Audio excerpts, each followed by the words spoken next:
नमस्कार. न्यूज डंकामध्ये मी महेश विचारे आपल्या सगळ्यांचं मनपूर्वक स्वागत करतो.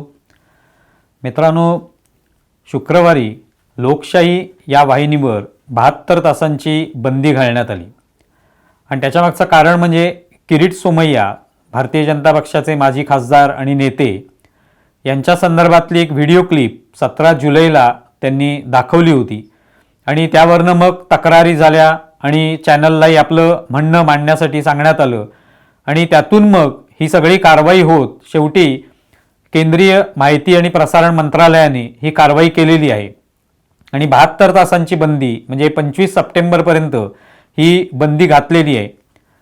आता या सगळ्याचं पार्श्वभूमी जर आपल्याला पाहायची झाली तर 17 जुलैला ही जी क्लिप आहे किरीट सोमय्या यांची ही दाखवण्यात आली होती आणि ती क्लिप दाखवून एक प्रकारे दावा करण्यात आला होता की किरीट सोमय्या यांनी याच्यामधून काहीतरी गुन्हा केलेला आहे आणि त्यांचा एकंदरीतच चारित्र्य हनन करण्याचा प्रयत्न करण्यात आला असा सुद्धा आरोप या ठिकाणी करण्यात आला. म्हणजे किरीट सोमय्या यांनी अर्थात तो आरोप केला आणि त्यावरनं मग हे प्रकरण जे आहे ते शेवटी माहिती आणि प्रसारण मंत्रालयाकडे गेलं आणि मग माहिती आणि प्रसारण मंत्रालयाने ह्या तक्रारीवरनं म्हणजे तक्रारदाराचं जे म्हणणं आहे ते म्हणणं ऐकून घेतलं अर्थात लेखी स्वरूपामध्ये आणि त्यानंतर चॅनलला सुद्धा, लोकशाही चॅनलला या संदर्भात त्यांचं काय म्हणणं आहे हे सांगण्यासाठी काही अवधी दिला.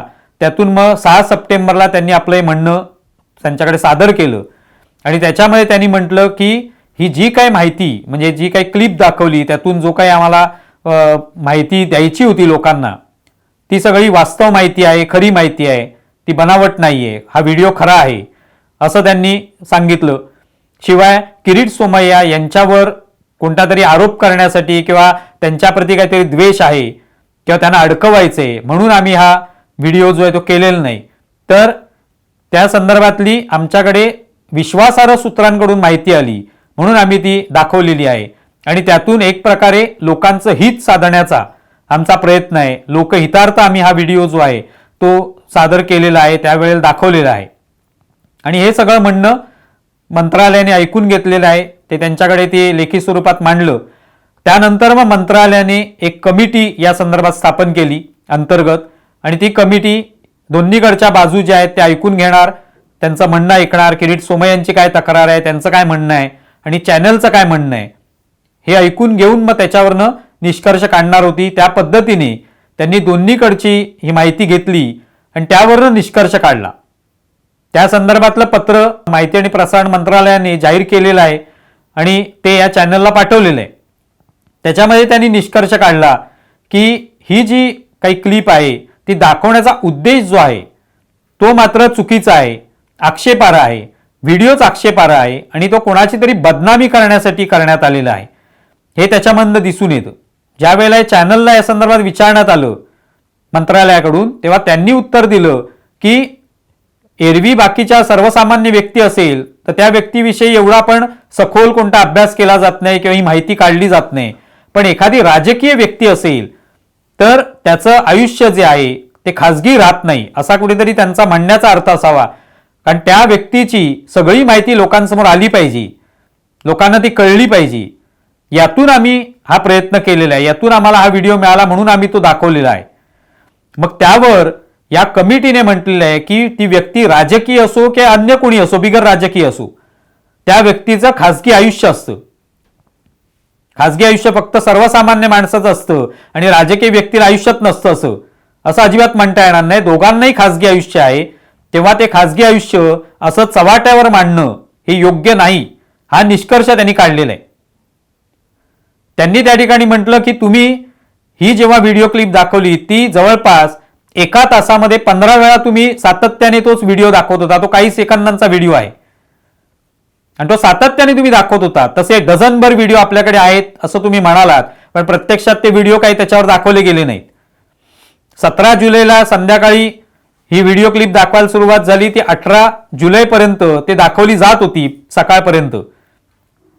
त्यामुळे इतका वेळ ती सातत्याने दाखवण्याचा उद्देश नेमका काय होता?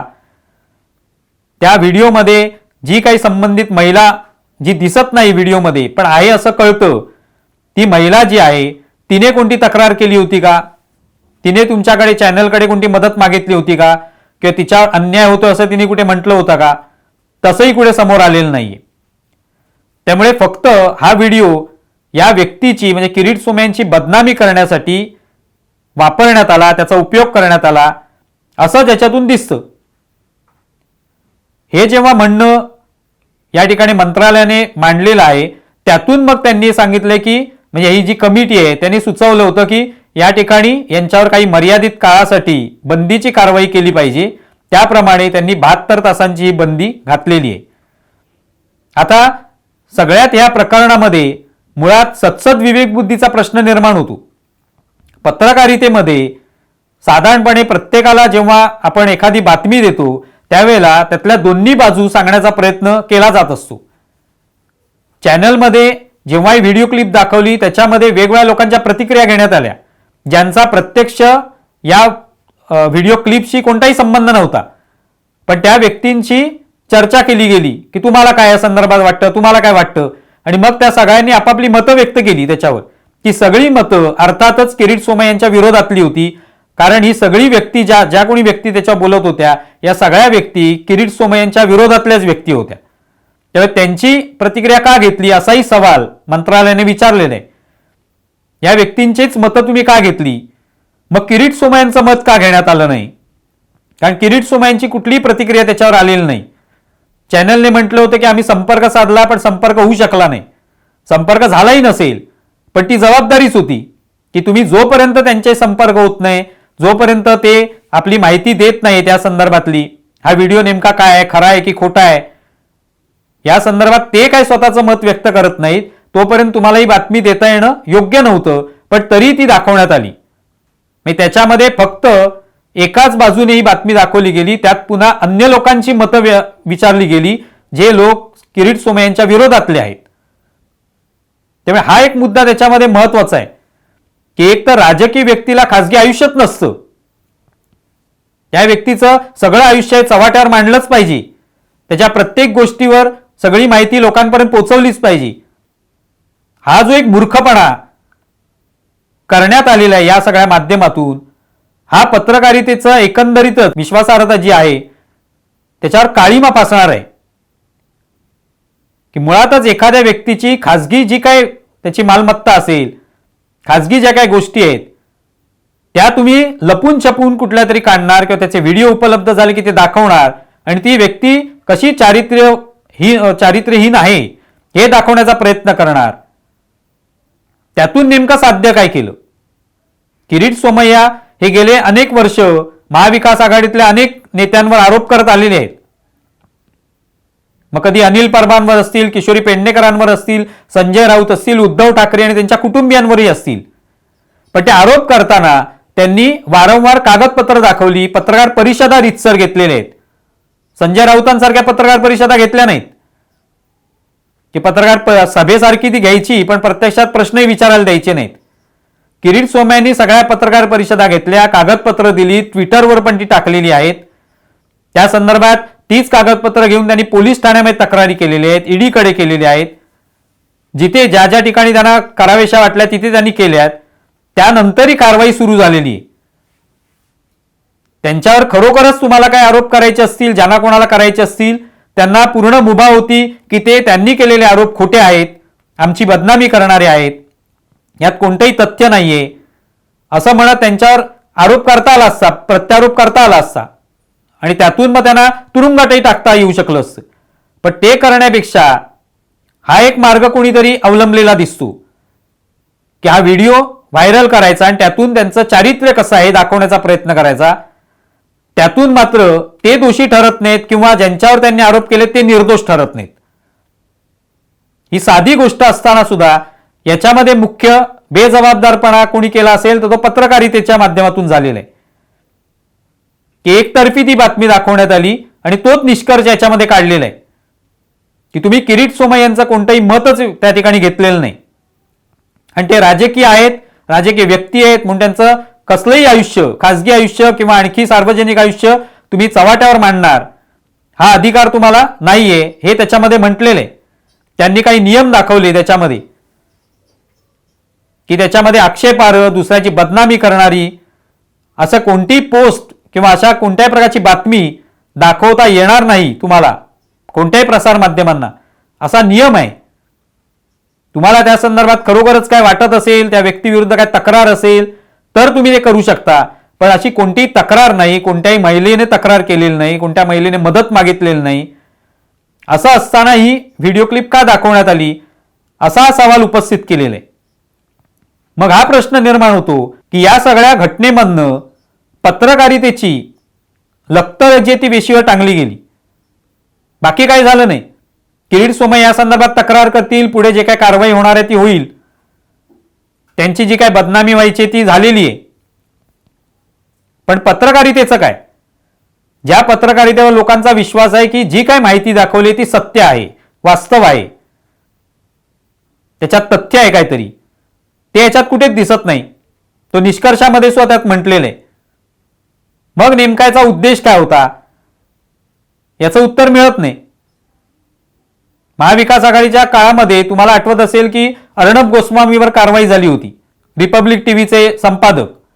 कशासाठी? तर ते सातत्याने महाविकास आघाडीवर काहीतरी बोलत होते, त्यांच्यावर टीका करत होते, त्यांना घेरण्याचा प्रयत्न करत होते. मग त्यांना रोखावं म्हणून त्यांच्यावर एक कुठली तरी आत्महत्येची केस जी होती अन्वय नाईक यांची, ती उघडण्यात आली फाईल, आणि त्यानंतर त्यांना घरी जाऊन पोलिसांच्या ताब्यात घेण्यात आलं. अगदी बंदूकधारी पोलीस घरी पाठवण्यात आले, त्यांना उचलून नेण्यात आलं आणि तुरुंगात ठेवलं. त्यावर कितीतरी टीका झाली. पण अशा पद्धतीची कोणतीही कारवाई आत्ताच्या लोकशाही चॅनलच्या अँकरवर करण्यात आली नाही किंवा कोणत्याही त्यांच्या मालकांवर करण्यात आलेली नाही. त्यांना पूर्णपणे मुभा दिलेली आहे की तुमचं म्हणणं मांडा, तक्रारदाराचं म्हणणं आमच्याकडे आलेलं आहे, तुम्हाला हवा तो अवधी त्यांनी दिलेला आहे तक्रार तुमची जी बाजू मांडण्यासाठी. ती मांडल्यानंतर समिती स्थापन केलेली आहे, त्या समितीच्या माध्यमातून जे निष्कर्ष आहेत ते समोर आणून मग ही कारवाई केलेली आहे. यात कुठेही पोलिसांना पाठवून धाकदपटशा दाखवून लोकांना उचलून आणले, तुरुंगात टाकले, असं झालेलं नाही. ही खरी लोकशाही आहे. आणि मग ही लोकशाही जपायची तर त्यासाठी आपल्याला कुठेतरी जबाबदारीने वागणं आवश्यक आहे. आज ही वाहिनी 72 तासांसाठी बंद आहे. कदाचित उद्या लोकांचाही याच्यावर विश्वास राहिला नाही, ती कायमची बंद झाली तर त्यातल्या लोकांचं काय होणार, हा विचार केला पाहिजे. आधीच करोनाच्या काळापासून आपण पाहतोय पत्रकारितेची अवस्था काय झालेली.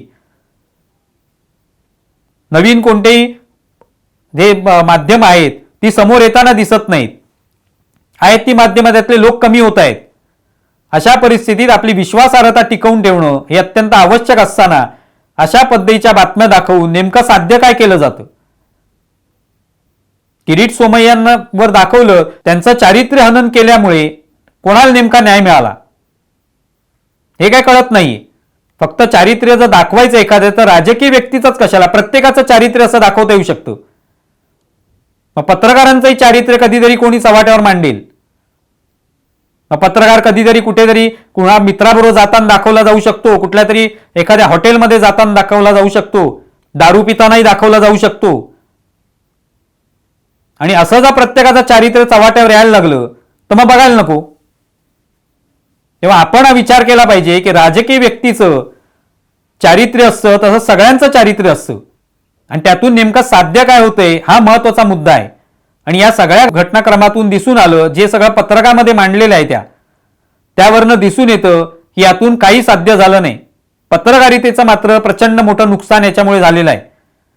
विश्वासार्हता जी आहे ती रसातळाला गेलेली आहे. त्याच्यामुळे आणखी आधी जातेच आहे, त्यात आणखी ती रसातळाला गेलेली. आणि या संदर्भात खरं तर पत्रकार संघटनांनी रोज उठून जेव्हा पत्रकारावर हल्ला झाला, पत्रकाराला डांबलं, जसं मागच्या वेळेला अर्णब गोस्वामीला डांबलं त्यावेळेला पत्रकार संघटना काय फारशा पुढे आल्या नाहीत. पण एरवी मात्र येत असतात. तर आता पण या वेळेला पण त्यांनी पुढे यायला पाहिजे, आणि ते यासाठी की पत्रकारितेचं नुकसान अशा प्रकारच्या पत्रकारितेमुळे होतं आणि ते होऊ नये यासाठी त्यांनी पुढे यायला पाहिजे आणि निषेध करायला पाहिजे अशा प्रकारच्या पत्रकारितेचा. पण ते येतील की नाही माहिती नाही. मात्र एकूणच या सगळ्या घटनेतून या सगळ्या गोष्टी ज्या आहेत त्या समोर आलेल्या आहेत. लोकशाही जी आहे ती काय आहे आणि हुकुमशाही काय आहे याचा एकदा नीट विचार करावा, अभिव्यक्ती स्वातंत्र्य हे सगळ्यांना असतं, पण त्याची मर्यादा एक आहे. ती मर्यादा जी आहे ती सत्सद विवेक बुद्धीवर अवलंबून आहे. सरकारने नियम केले म्हणून त्या ठिकाणी चॅनलची विश्वासार्हता नसते. तर आपण सत्सद विवेक बुद्धीने काय पावलं टाकतोय, आपण जे करतो त्याच्यामुळे खरोखरच न्याय मिळणार आहे का कोणाला, की फक्त कोणाही तरी बदनामी होणार आहे, याचा विचार करून जेव्हा हे केलं जाईल, पत्रकारिता केली जाईल, त्यातूनच ती टिकू शकते. तुम्हाला या संदर्भात काय वाटतंय जरूर कळवा. आमचा व्हिडिओ जास्तीत जास्त लाईक करा, शेअर करा आणि आमचं यूट्यूब चॅनल सबस्क्राईब करा. धन्यवाद. न्यूज डंकाने 1,00,000 सबस्क्रायबरचा टप्पा पार केला. आपल्या सगळ्यांच्या प्रेमाने आणि आशीर्वादामुळे आम्ही इथपर्यंत मजल मारू शकलो. ज्या प्रेक्षकांच्या प्रेमाने आम्ही इथपर्यंत आलो त्यांच्यासाठी लवकरच आम्ही एका विशेष कार्यक्रमाचं आयोजन करतोय आणि या कार्यक्रमामध्ये सहभाग फक्त नोंदणीनंतरच शक्य आहे. त्यामुळे ज्या प्रेक्षकांना या कार्यक्रमामध्ये सहभागी होण्याची इच्छा आहे त्यांनी कृपया स्क्रीनवर दाखवलेल्या मोबाईल नंबरवर व्हॉट्सअप मेसेज करावा. त्या व्हॉट्सअप मेसेजमध्ये आपलं नाव द्यावं आणि आपला थोडक्यात पत्ता द्यावा. या नंबरवर कृपया कॉल करण्याचा प्रयत्न करू नये. कॉल उचलले जाणार नाहीत. जो नंबर आपण पाठवाल त्या नंबरवर आपल्याशी आम्ही स्वतः संपर्क करू. त्यामुळे वाट पहा, आपल्यासाठी काहीतरी छानसं आम्ही घेऊन येतोय. तोपर्यंत थांबतोय. नमस्कार आणि धन्यवाद.